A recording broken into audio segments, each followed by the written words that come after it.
직위원의 윤석열 무기징역 선고와 판결문의 내용은 사실상 국민과의 전쟁을 선포한 것이나 다름없습니다. 무기징역이라는 형량보다도 판결문 내용에서 윤석열과 김용현을 향한 안타까움, 노상원의 혐의를 애써 축소하는 등의 모습으로 국민적 공분을 샀습니다.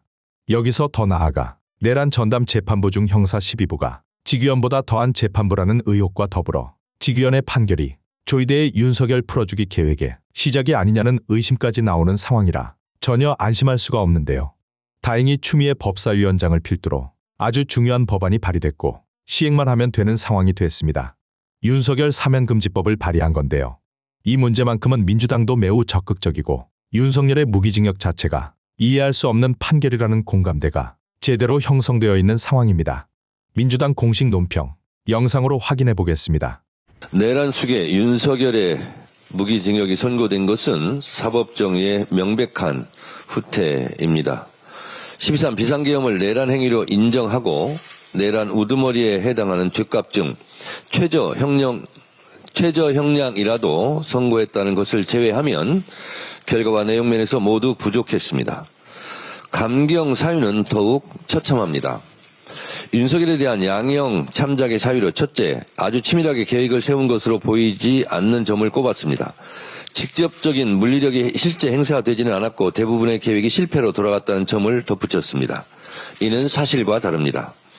국회를 봉쇄하고 도끼로 문을 부수고서라도 국회의원을 끌어내라고 했고 헬기를 동원했으며 노상원 수첩에서 보듯이 수많은 사람들을 체포, 구금, 살인 계획까지 세웠습니다. 이것이 성공했다면 저도 이 세상 사람이 아니었을 것이고 이재명 대통령은 물론 김민석 총리, 박찬대, 우원식 등 많은 사람들이 죽었을 것입니다. 계엄의 요건을 만들기 위해 북한으로 무인기를 보냈습니다. 얼마나 치밀했습니까? 사전에 계엄을 경고한 민주당, 국회로 달려온 시민들, 헬기 진입을 막은 김문상 대령, 서강대교를 넘지 말라는 조성현 대령 등 12.3 내란의 밤은 헌법과 민주주의 수호를 위해 맨몸으로 맞섰던 시민들과 소극적으로 행동한 군인들의 용기 덕분에 실패했을 뿐입니다. 헌법재판소 윤석열 파면 판결문 내용에도 이렇게 나와 있습니다. 12.3 내란이 실패한 것은 윤석열의 치밀한 부족이 아니라 시민들의 적극적 행동 덕분입니다. 그래서 대한민국 국민이 노벨평화상 후보로 추천까지 된 것 아닙니까? 다음으로 나열된 양형 참작 사유는 더욱 황당하기 짝이었습니다. 다른 범죄 경력이 없고 장기간 공직에 있었으며 65세의 비교적 고령인 점을 들었습니다. 비교적 고령인 65세 대목에서 실수가 터졌습니다. 윤석열이 55세였다면 사형을 선고했다는 말입니까? 79세 고령인 한덕수 전 총리에 대한 선고에서도 내란 행위는 고령이라도 엄한 처벌을 하는 것이 타당하다며 양형의 나이를 고려하지 않았습니다. 다른 범죄 이력이 없고 공무원이라 감경했다고요? 장기간 공직에 있었다면 대한민국의 대통령이라면 더 높은 도덕적 잣대로 헌법을 수호하지 못한 죄를 물어야 하지 않겠습니까? 더욱 국법을 지켜야 하지 않겠습니까? 이런 이유로 가중처벌해야 되는 것입니까? 다른 범죄 경력이 없다. 초범이라는데 내란에 재범이 있을 수 있습니까? 참으로 황당합니다. 내란을 직접 계획했고 민주주의 헌정질서 국가 경제와 대외 신인도에 심각한 타격을 입혔으며 선량한 시민들을 고통에 빠뜨리는 등 막대한 사회적 비용을 초래한 점, 재판 과정에서 특별한 사유 없이 출석을 거부하며 일말의 반성조차 보이지 않은 점, 이런 것들은 어째서 양형에 참작하지 않았습니까? 어제 윤석열이 무기징역을 선고받았던 그 법정은 30년 전 전두환이 사형을 선고받았던 바로 그 법정입니다. 전두환은 대통령 신분이 아니었을 때 아래로부터의 내란을 일으켰고 윤석열은 대통령 신분으로 위로부터의 내란, 즉 친위 쿠데타를 일으켰습니다. 한덕수 재판을 맡았던 이진관 부장판사도 판결문을 통해 밝혔듯이 12.3 내란은 위로부터의 내란에 해당하며 그 위험성의 정도가 아래로부터의 내란과는 비교할 수 없을 정도로 크다고 했습니다. 전두환보다 더 악성인 내란이기에 전두환보다 더 엄한 벌을 내려야 했습니다. 전두환도 1심에서 사형을 선고받았는데 윤석열에게 무기징역이 선고된 것은 사법정의 역사적 후퇴에 다름 아닙니다. 판결은 지기현 부장이 했지만 지기현 판사는 역사 법정에서 결코 자유롭지 못할 것입니다. 오늘의 죄를 벌하지 않는 것은 내일의 범죄에 용기를 주는 일이라고 했습니다. 내란 청산의 핵심은 국민들이 납득할 수 있는 확실한 단죄입니다. 내란의 티끌까지도 철저히 법정에 세워야 합니다. 조이대 사법부를 이대로 둘 수 없습니다. 2차 종합특검과 내란 전담 재판부에서는 1심에서 미진했던 법리적 판단을 적극 보완해야 할 것입니다. 특히 지기현 재판부는 필기 형태나 내용들이 조악하다며 노상원 수첩을 중요한 증거로 여기지 않았습니다. 이 부분은 종합특검에서 집중적인 수사와 진실 규명이 필요합니다. 살인범이 살인을 기억할 때 연필로 살인 대상을 이름에 쓰면 그것은 죄가 안 되는 겁니까? 오히려 생각나는 대로 필기 연필로 막 볼펜으로 막 적은 것이 더 중요한 범죄의 증거 아니겠습니까?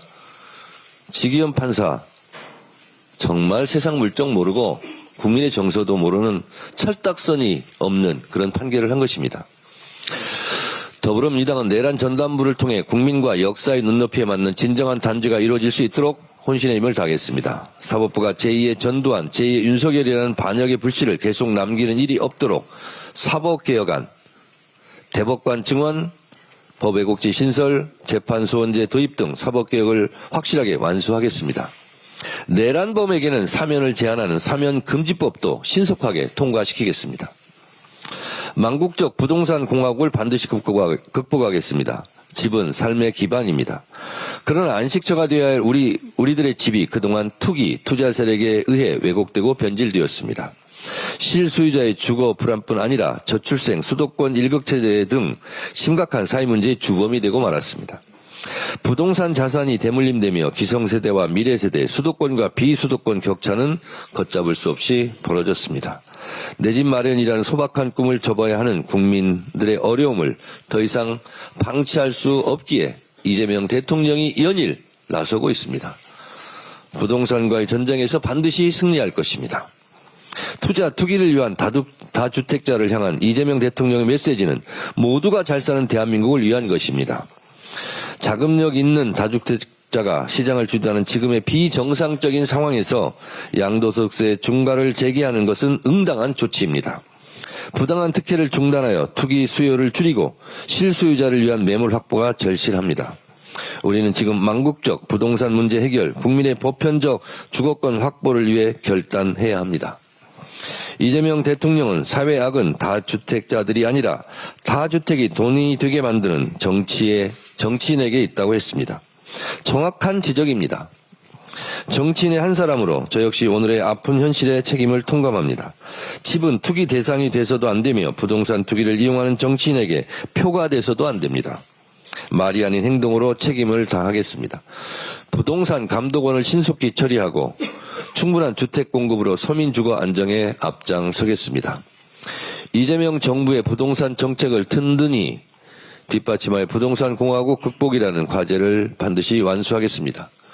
국민의힘 장동혁 대표에게 요청합니다. 세간의 언론 보도에 집이 6채란 말이 나옵니다. 사실인지 아닌지 본인이 잘 알 것입니다. 최근에는 부모님까지 들먹이면서 울먹였다는 보도를 제가 보았는데 울지 마세요. 그리고 부동산 청산하시기 바랍니다. 지금 다주택자 문제로 지금 이재명 대통령께서 연일 애쓰고 있는데 6채라는 것이 억울할 수 있겠으나 본인도 억울하겠죠. 그런데 좀 억울함을 이번에 해소하시기 바랍니다. 부동산 정책에 협조해 주시기 바랍니다. 국민의힘도 투기 세력에 대한 옹호를 멈추고 공당으로서 책임을 다해야 합니다. 가짜뉴스로 국민을 갈라치고 시장 심리를 자극하는 행태는 국민의 불안만 키울 뿐입니다. 아무런 대안도 없이 반대 입장만 늘어놓을 때가 아닙니다. 정치의 의무와 역할을 회피하지 말고 부동산 시장 정상화로 국민의 삶을 지키는 데 힘을 모아주실 것을 진심으로 바랍니다. 네, 다음은 한병도 원내대표의 발언이 있겠습니다. 내란 수계 윤석열에게 무기징역이 선고됐습니다. 사형 선고를 고대한 대다수 국민의 상식과는 거리가 먼 판결이었습니다. 윤석열은 무장 군대를 동원해 대한민국 헌정 질서와 민주주의를 짓밟고 국회와 선관위를 침탈해 국민의 생명을 위협한 내란 수계입니다. 특검은 즉각 항소하고 사법부는 법정 최고형을 선고해서 대한민국 법치주의가 살아있음을 증명해야 합니다. 민주당은 대한민국에서 다시는 내란의 비극이 되풀이되지 않도록 제도를 촘촘히 정비하겠습니다. 지난해 1월 저는 내란과 외환, 반란의 죄를 범한 자에 대해서는 사면, 감형, 복권을 제한하는 내용의 사면법 개정안을 대표 발의했습니다. 내란 수계 윤석열이 교도소 담장을 걸어 나올 수 없도록 사면법 개정안을 조속히 처리하겠습니다. 국민의힘도 내란 동조 정당이 아니라면 사면법 개정에 동참해 주시기를 바랍니다. 설날에도 SNS에 말폭탄을 쏟아내던 장동혁 대표가 윤석열 무기징역 선고에는 입을 굳게 닫았습니다. 사법부가 국가적 비상사태를 촉발한 내란 수계에 대해 판결을 내놨는데 어떻게 제1당의 야당 대표가 공식 입장을 한 줄 내놓지 않을 수 있습니까? 정녕 장동혁 대표가 국민 전체를 대변하는 공당의 대표가 맞는지 묻지 않을 수 없습니다. 정말 비겁합니다. 장동혁 대표가 여전히 국어 유튜버들의 눈치를 보고 있는 것이 아닌지 의심됩니다. 어제 전한길 씨는 이 재판을 받아들일 수 없다라고 밝혔는데 장동혁 대표의 입장은 무엇입니까? 윤어게인입니까? 윤석열과의 절연입니까? 장동혁 대표가 눈치 봐야 할 대상은 한 줌도 되지 않는 윤어게인 세력이 아니라 빛의 혁명으로 대한민국을 지킨 위대한 국민이라는 사실을 직시하기 바랍니다. 윤석열에 대한 나머지 재판도 신속하게 진행돼야 합니다. 내란뿐만이 아니라 평양 무인기 의혹, 순직 해병 수사 외압 의혹 등 국가 안보를 혼란에 몰아넣은 죄 또한 가볍지 않습니다. 무엇보다 법원은 윤석열의 공직선거법과 정치자금법 위반 혐의에 대해 조속한 판결을 내놔야 합니다. 제20대 대선 당시 허위사실 공표로 유권자를 우롱하고 여론조사 결과를 무상으로 제공받고 공천권을 대가로 준 행위는 엄히 처벌받아야 마땅합니다. 만약 해당 혐의에 대해 벌금 100만 원 이상의 형이 확정된다면 국민의힘은 보전받은 선거비용 전액을 반환해야 할 것입니다. 금명간 국민의힘이 당명을 변경한다는데 간판을 갈아 끼더라도 내란 수계의 윤석열 추천당이라는 사실은 변하지 않습니다. 국민의힘은 지난 몇 년간 이재명 대통령의 선거법 사건을 겨냥해 선거비용 보전액 반환을 운운하며 겁박해 왔습니다. 심지어 2024년 11월 국민의힘 주진우 의원은 당선 무효형 선고 이후 선거비용 보전액에 대한 징수 면탈을 막기 위한 공직선거법 개정안도 발의한 바 있습니다. 사법부에 요청합니다. 윤석열의 정치관계법 위반 혐의 재판을 신속하게 진행해 주시기 바랍니다. 국민의힘에도 경고합니다. 꼼수로 선거비용 보전액 징수를 회피할 생각은 꿈도 꾸지 마십시오. 만약 윤석열에게 당선 무효형 이상의 형이 확정된다면 민주당은 국민의힘이 반환해야 할 혈세 397억 원을 신속하게 국고로 돌려놓겠습니다. 장동혁 국민의힘 대표의 막말 행진의 끝이 보이지 않습니다. 노모까지 끌어들인 허위 주장에 대한 사과는 끝내 없었습니다. 어제는 이재명 대통령을 향해 트럼프 만나는 게 껄끄러우면 SNS라도 관세 협상 잘해달라며 비아냥대기까지 했습니다. 이재명 대통령과의 회동을 일방적으로 취소한 것도 대미투자 특위를 파행시킨 것도 국민의 힘입니다. 적반하장도 이 정도면 병 아닙니까? 심지어 이재명 대통령 질문에 답하느라 과로사할 뻔했다라는 망언도 쏟아냈습니다. 과로사는 우리나라 노동 현장의 구조적 창극이자 퇴출시켜야 할 산업재해입니다. 장동혁 대표의 노동 인식 또한 한심할 따름입니다. 사사건건 이재명 정부의 발목을 잡는다고 등 돌린 민심이 돌아오지 않습니다. 이제라도 국민 앞에 섰고 대자하고 이재명 정부의 대한민국 대전환에 협조하시기를 바랍니다. 이상입니다.